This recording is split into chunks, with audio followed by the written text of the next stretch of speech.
BFM Business, BFM Crypto, le club. Amaury de Tonquédec. Bonjour à tous, merci d'être avec nous dans le club BFM Crypto. Soyez les bienvenus. J'espère que votre semaine, la semaine dernière, c'est mieux terminé que pour le marché crypto. Ça a été chaud. Le Bitcoin a baissé a presque atteint les 52 000 $. Voilà, on est actuellement remonté autour des 55 000. On va faire le point dans un instant avec Alexandre Baradez, chef analyste chez IG. Nous accompagne aussi aujourd'hui Sébastien Bordry, journaliste BFM Crypto. Bonjour Sébastien. Bonjour Amaury. On parlera aussi avec vous d'une décision importante de la justice américaine concernant Elon Musk et la crypto-monnaie Dogecoin. Voilà, Elon Musk a été accusé d'avoir tout simplement manipulé le cours de cette crypto. On en parle dans quelques instants. Vincent Fourcault est avec nous. Bonjour Vincent. Bonjour Amaury. CEO de Quant Alpha Signals. Et ça tombe bien que vous soyez là aujourd'hui parce que vous allez peut-être nous remonter le moral en nous disant que finalement, le Bitcoin et l'ensemble du marché crypto, est peut-être plus résilient que les marchés traditionnels. On va comparer la performance du Bitcoin et avec celle du Nasdaq 100. Voilà. Merci d'être avec nous. On part tout de suite sur les marchés avec Alexandre Baradez, chef analyste chez IG. Bonjour Alexandre. Bonjour Amaury, bonjour à tous. Alexandre, je le disais, ça a été chaud là. Vendredi, on est tombé à 52 000 $ sur le Bitcoin. Pourtant, oui.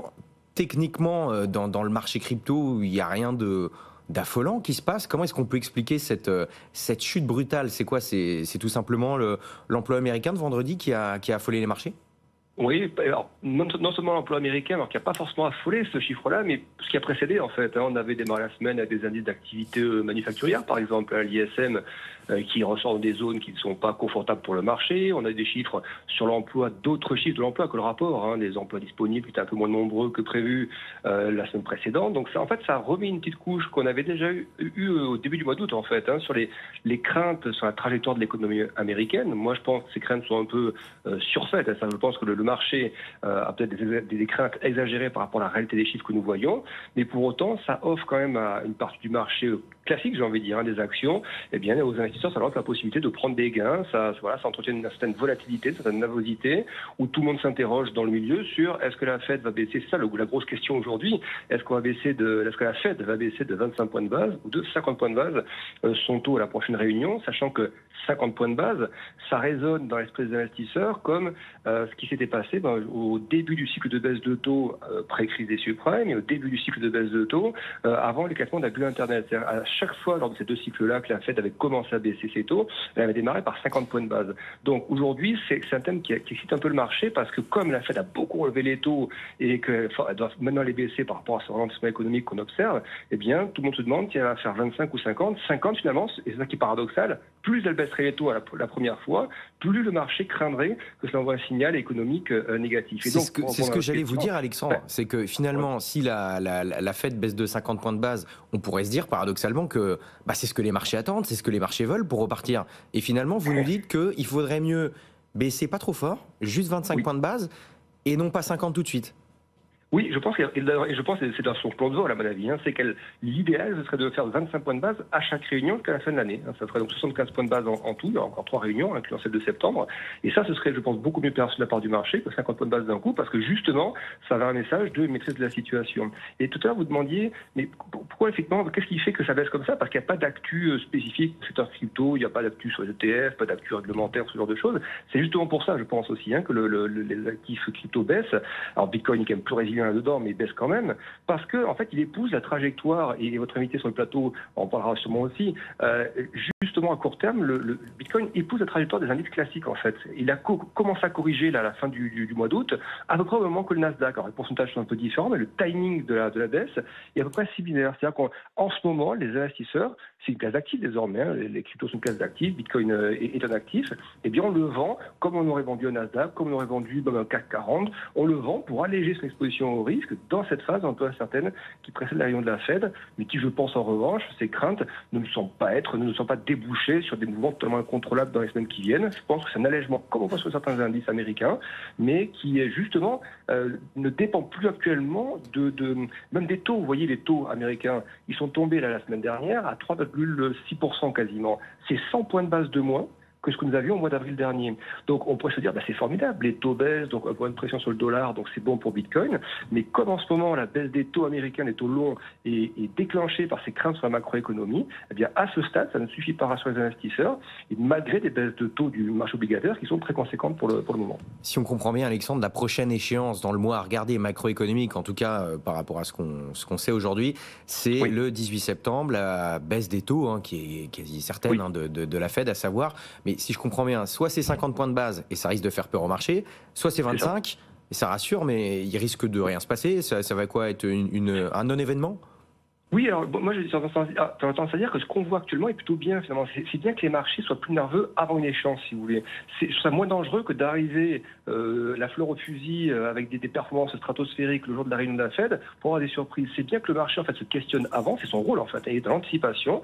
Donc c'est très bien qu'on ait de la volatilité sur le marché action, sur les cryptos en amont. Comme ça, une fois que cette nervosité est purgée, une fois que ce stress est purgé, eh bien une fois que la réunion passe, oui, ça peut devenir, je dis pas non-événement, mais ça fixera un petit peu le cap jusqu'à la fin de l'année. Donc peu de visibilité jusqu'à la réunion de la Fed, donc c'est là que normalement on n'aura pas de performance extraordinaire des actifs, mais passer cette réunion, il est possible que Jérôme Powell donne finalement une visibilité jusqu'à la fin de l'année qui soit un peu meilleure, et ça pourrait tout à fait faire remonter Bitcoin, et même je vais terminer là-dessus, on pourrait tout à fait avoir des taux américains qui se redresseraient un petit peu, par exemple un 10 ans américain qui repartirait un peu à la hausse, avec un Bitcoin qui rebondirait aussi. Dans ce cas-là, si la Fed rassure sur ce nombre de baisses de taux, mais sans inquiéter sur l'économie, on peut tout à fait avoir des taux longs américains qui repartent un petit peu à la hausse, en parallèle d'un Bitcoin qui rebondirait également. Tout à fait possible. Écoutez, Alexandre, on va regarder ça dans moins de 10 jours. Désormais, merci beaucoup d'avoir été avec nous. Alexandre Baradez, chef analyste chez IG. Bonne journée, Alexandre. Merci. Vincent Fourcault, donc je le rappelle, CEO de Quant Alpha Signals. Vous êtes en plateau avec nous et vous avez un angle intéressant à nous apporter aujourd'hui. Et ça tombe très très bien avec ce qu'on se disait avec Alexandre à l'instant. C'est que pour vous, malgré la baisse récente du marché crypto, du Bitcoin, le Bitcoin résiste mieux que le Nasdaq 100, par exemple. Expliquez-nous, vous avez regardé un petit peu Bitcoin et Nasdaq 100, et pour vous, le Nasdaq 100 est plus résilient. C'est le cas ? Non, alors le Nasdaq 100 est moins résilient. Non, pardon, c'est l'inverse. Voilà. Le Bitcoin est plus résilient que le Nasdaq 100. Effectivement. Donc nous, on s'est interrogé sur des grands indices, des grands agrégats qui, j'imagine, pour la plupart des téléspectateurs, résonnent en eux. Le Nasdaq 100, c'est les 100 plus grandes valeurs technologiques et qui représentent donc le succès de l'économie américaine. Et donc c'est du leadership, c'est de la croissance, c'est de la rentabilité. Donc on a les plus grands acteurs cotés qui font partie du Nasdaq 100. Et dans les 10 premières valeurs du Nasdaq 100, c'est 60% de l'indice. Donc voilà, c'est les gros mastodontes. Eh bien, ces gros mastodontes qui, pour des raisons, je dirais, économiques et stratégiques, sont des leaders absolus. On parle de Google qui est en difficulté et peut-être de voir que le groupe Google serait peut-être coupé en morceaux parce qu'il y a des problèmes de leadership dominant, donc d'acteurs trop dominants. Et donc ce qui est intéressant, c'est de voir qu'en principe des leaders établis ultra rentables se retrouvent à avoir une volatilité qui augmente désormais alors que celle du Bitcoin baisse. C'est-à-dire que les marchés que vous connaissez, le Nasdaq 100, qui est à 10-15% de ses plus hauts, qui a baissé donc récemment à 2 reprises, cet été, début août. Là, ça a remonté courant du mois d'août, pour ensuite rebaisser la semaine dernière, de façon très significative, près de 6% de baisse. Alors que le Bitcoin ne baisse que quoi ? 10%, 12%, donc à peine un peu plus, le double, peut-être 15%, alors que le contenu de volatilité du Bitcoin est beaucoup plus important, de volatilité intrinsèque, sa volatilité historique est beaucoup plus élevée. Donc ce qui est étonnant, c'est que la volatilité du Bitcoin a tendance à baisser, tandis que celle des marchés actions traditionnels de leadership semblerait augmenter depuis 6 mois. Ce que vous êtes en train de nous dire, c'est que là, depuis 6 mois, on voit que si les courbes continuent comme ça, le Bitcoin deviendrait plus stable que les marchés classiques. Tout à fait. D'accord. Et ça pourrait se voir sur le long terme. Enfin, qu'est-ce qui pourrait faire que ça continue, que ce mouvement continue ? Nous, notre perception en tant que professionnels de la bourse et des classes d'actifs différentes, c'est que la population qui fait un marché est en train d'avoir un impact cet impact, je dirais, de comportement, de psychologie sur un indice ou sur un marché. Et il semblerait qu'aujourd'hui, le Bitcoin, qui aujourd'hui fait l'objet de 1 million de transactions par jour, comme étant une monnaie d'échange, en fait, une monnaie de transaction pour acheter des biens et des services, aujourd'hui devient une monnaie, je dirais, digne de ce nom, où un certain nombre d'utilisateurs ont confiance, à tel point qu'aujourd'hui, ça fait 6 mois qu'on a les ETF, donc ça devient pour un investisseur américain, puisque l'essentiel de l'épargne du monde est drivé là-bas, ça devient une classe d'actifs légitime. Donc c'est utile pour des jeunes qui l'ont employé dès le début, puis en plus ça devient légitime pour des investisseurs long terme. Et ça fait déjà 6 mois qu'on commence à avoir du flux constant sur cette classe d'actifs qui est le Bitcoin. Et ce satellite de crypto-monnaie. À côté de ça, on connaît les marchés boursiers, ça fait très longtemps qu'on les connaît, et c'est des entreprises ultra établies qu'on connaît, qui évoluent en bourse au gré des annonces spectaculaires ou moins spectaculaires, et aussi d'un marché de flux très important avec une psychologie donnée. Cette psychologie de l'investisseur professionnel aux États-Unis n'est pas la même que celle du Bitcoin. Alors, ceux qui achètent du Bitcoin, ce ne sont pas les mêmes. Ceux qui achètent des cryptos, du Bitcoin de manière générale, ne se comportent pas de la même manière que ceux qui sont investisseurs plus traditionnels, en tout cas qui achètent des actions en bourse plus classiquement. Quelle est la différence en fait? Pourquoi et comment ils réfléchissent? Pour faire très simple, l'âge moyen de détention d'un Bitcoin dans la population mondiale, c'est entre 25 et 30 ans pour un Bitcoin. Alors qu'aux États-Unis, alors que dans les fonds, dans les produits actions, dans les ETF et les fonds actions, c'est à peu près 60 ans. Donc, la psychologie de l'investissement n'est pas la même. Les jeunes qui ont décidé d'investir sur le Bitcoin, ils se sont éduqués par eux-mêmes en allant sur YouTube et aller se renseigner quelles sont les bonnes market practices, quelles sont les bonnes façons de faire et opérer quand il s'agit d'une classe d'actifs telle que celle-ci.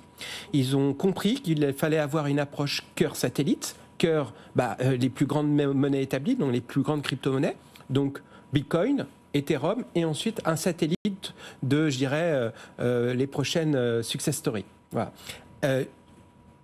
Ce qui est étonnant, c'est que ces jeunes ont des réflexes d'investisseurs professionnels long terme, alors que les marchés, aujourd'hui, sont très investis, très exposés, et ont plutôt des surréactions court terme. Donc eux, ils se disent...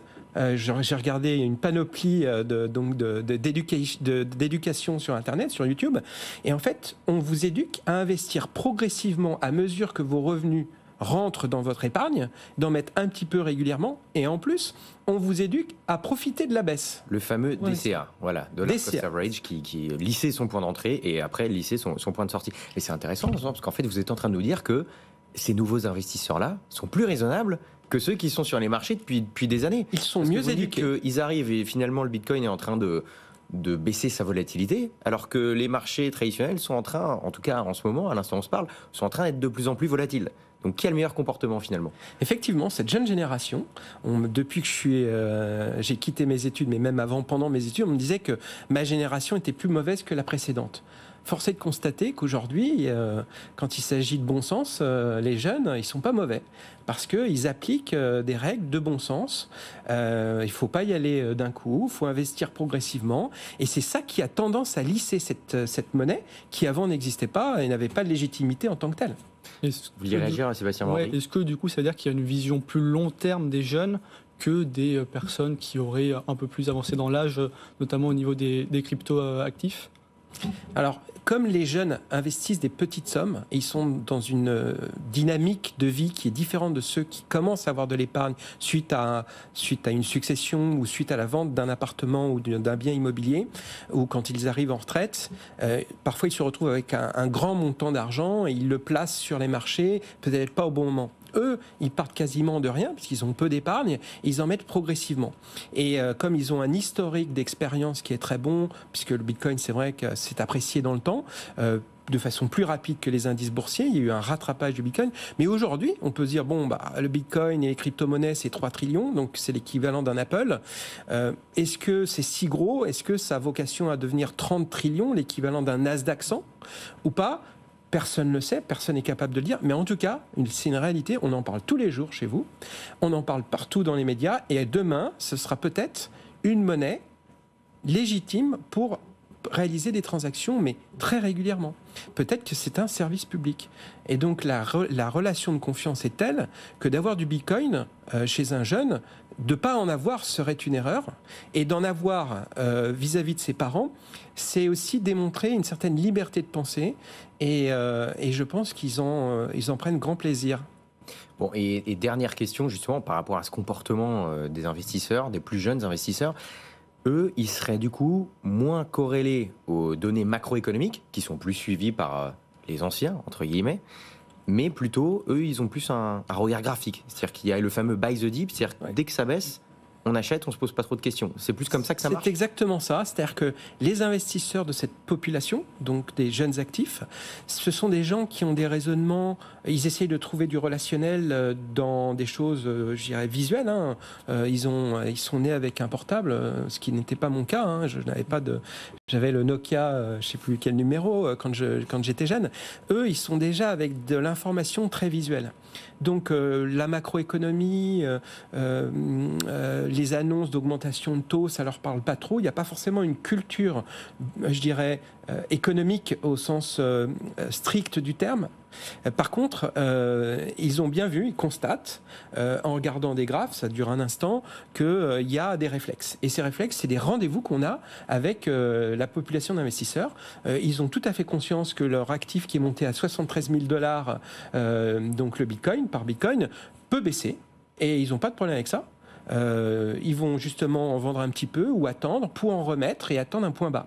Et donc leur réflexe, c'est de se donner des rendez-vous. Quand le sous-jacent perd 10, 15, 20%, eh bien ils en profitent pour acheter de façon très raisonnable sans se stresser. Et quand vous regardez l'évolution de la volatilité historique du Bitcoin, elle baisse massivement. Elle baisse massivement par ces réflexes. Parce que vous avez des acheteurs marginaux. Quand le marché commence à baisser, eh bien, il y a des acheteurs pour en profiter. Ça stabilise le cours, effectivement. Sébastien Bordry, justement, en parlant de marché, de marché crypto qui est de moins en moins volatile, il y a quelques semaines, quelques mois, il y avait toujours des doutes sur des potentielles manipulations de marché, d'Elon Musk notamment. Une décision de justice importante a été rendue la semaine dernière, qui accusait tout simplement Elon Musk de manipulation du cours d'une crypto-monnaie, en l'occurrence le Dogecoin. Expliquez-nous ce qui s'est passé. Oui, Amaury, des investisseurs avaient porté plainte contre Elon Musk, un entrepreneur et milliardaire, et contre l'entreprise Tesla qu'il dirige. Pour quel motif ? Parce qu'ils accusaient le milliardaire d'avoir manipulé et truqué le cours de la crypto-monnaie Dogecoin, ce fameux meme coin avec la tête de chien qu'on voit derrière vous, dans laquelle ils avaient investi et perdu des dizaines de milliers de dollars. Alors ils réclamaient, tenez-vous bien, 258 milliards de dollars d'indemnisation, ça fait environ 233 milliards d'euros. Ces investisseurs, ils reprochaient à Elon Musk d'avoir fait, début 2021, la promotion du Dogecoin à travers plusieurs déclarations sur X, le réseau social où Elon Musk compte plusieurs millions d'abonnés. Elon Musk avait même annoncé que Tesla accepterait le Dogecoin comme moyen de paiement en décembre 2021.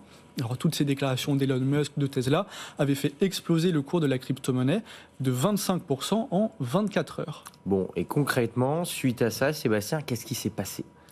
Alors que la crypto-monnaie avait atteint son plus haut de 48 centimes le 7 mai 2021, c'était le plus haut historique, voilà que Elon Musk il annonce le lendemain sur le Saturday Night Live que le Dogecoin est finalement, je cite, une arnaque et qu'il ne conseille à personne de parier sur cette crypto. Évidemment, cette déclaration a fait réagir le cours du marché et ça a fait dévisser de 36% le cours du Dogecoin.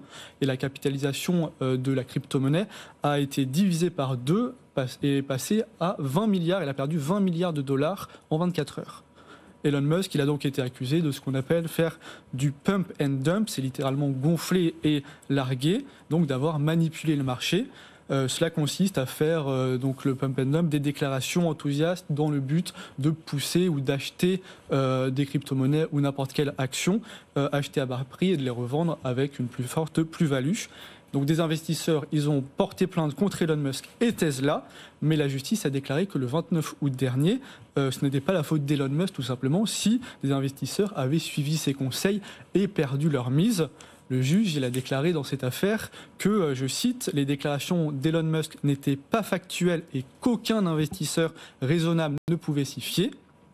Alors, même si l'affaire est jugée, la saga des déclarations à l'emporte-pièce continue du côté d'Elon Musk. Pas plus tard que ce samedi-là, Elon Musk a publié sur son compte X une photo de lui avec les lettres DOGE. Évidemment, Doge, preuve que le milliardaire continue de s'amuser aux investisseurs, donc de savoir prendre du recul sur toutes ces déclarations d'Elon Musk. Bon, il n'a pas peur, j'ai l'impression, il n'a pas peur. En même temps, il ne devrait pas avoir plus peur, vu que la justice, pour l'instant, américaine lui a donné raison. Donc ça ne devrait pas s'arrêter tout de suite. Mais tu vois, Amaury, ça contribue à la maturité du marché. Mais on a l'impression que ces déclarations de Musk, d'ailleurs, ont de moins en moins d'effet sur le cours des cryptos. Voilà. C'est le cas ? Oui. Donc complètement, c'est parce que voilà, c'est quoi, c'est chat chaudé craint l'eau froide, c'est que finalement, je pense... à force d'en dire trop et sans qu'il se passe vraiment rien derrière, les gens prennent du recul ou tout simplement le marché en lui-même est plus mature. Moi, je suis un vieux boursier déjà, je me rappelle des attentats de 2001. Le 11 septembre. Et puis on avait eu l'attentat en Espagne à Atocha. Et ce jour-là, le marché avait ouvert à -6 et avait terminé à +7 ou +8. Donc à un moment donné, les gens savent faire le tri de ce qui est impactant, de ce qui ne l'est pas, de ce qui est du bruit, de ce qui ne l'est pas. Et il y a un apprentissage qui est fait. Et il faut des mois, des années d'expérience pour qu'il y ait ces réflexes et en fait cette sérénité sur les marchés. Et moi, je trouve que les jeunes font preuve d'une grande sérénité parce qu'on aurait pu s'attendre, début août, à un effondrement du Bitcoin, comme le marché Nasdaq 100, et ça s'est pas réalisé.